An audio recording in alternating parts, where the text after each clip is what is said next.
Hello everyone, welcome to the Developers and Coders Club of NIT Agartala. So today we are going to solve Starters 95 Division 4 fifth problem, that is evacuate to moon. So the problem is given that Tesla needs to charge n cars before sending them to space. The ith car has an energy capacity of AI watt hours. So there are total n cars and each car has energy capacity of AI. Okay, there are M power outlets. The jth outlet provides a power of BJ watt.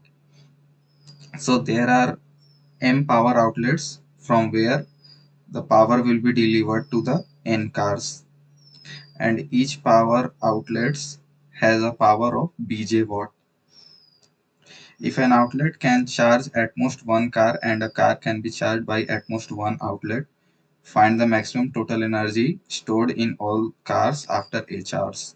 So here the condition is given that at most one car is charged by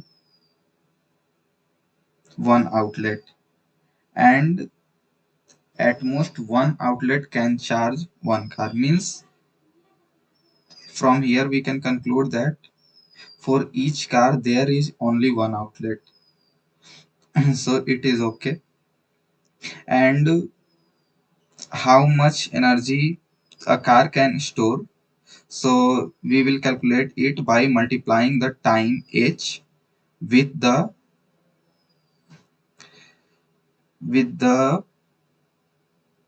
power provided by the power outlet.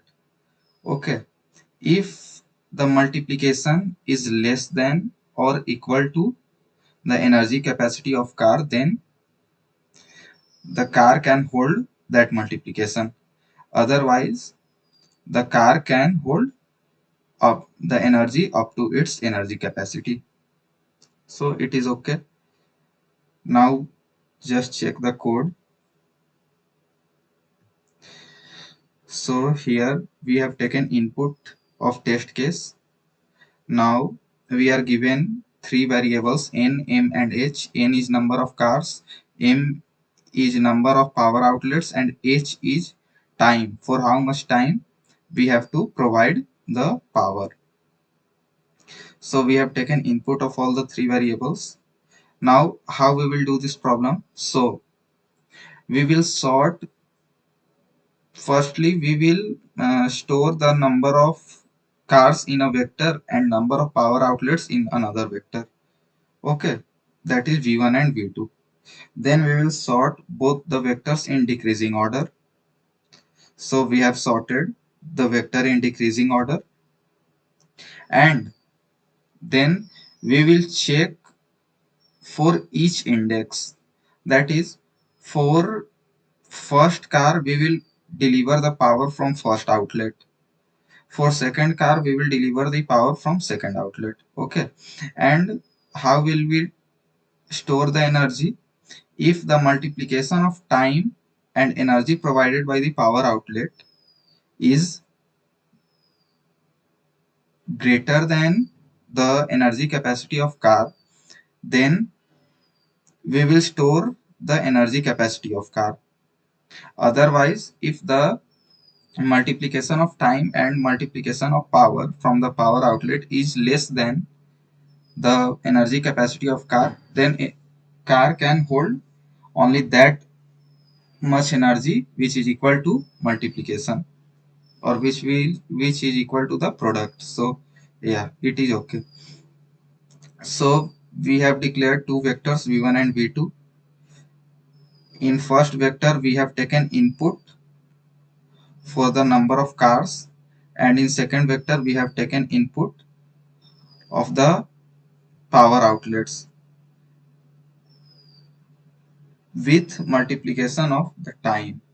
That is, I have multiplied time with the power delivery and stored in the second vector, so that we can directly compare second vector with the first vector. Okay, now we will sort both the vectors in decreasing order. So we have sorted. This is the syntax for sorting the vector, and for sorting it in decreasing order, we will make one boolean function, this one, to sort it in decreasing order. That is, if two variables are if two variables are supplied to this boolean function, then it will return firstly the greater one and then the lesser one. So it will sort our vector in decreasing order. Now, up to how much we will check the means up to how much we have to calculate the sum. That is the minimum of n and m.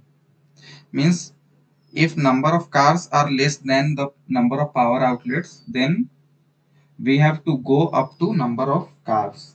And if we have number of power outlets less than number of car, then we will go up to number of power outlets.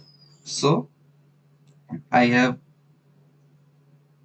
written one for loop up to minimum of n and m, and in this, if I have compared, if v1k is greater than equal to v2k, then sum equal to sum plus v2k, and else sum equal to sum plus v1k, and we will print the sum. So if you have any doubt, you can ask in the comment section. We will try to solve your doubt.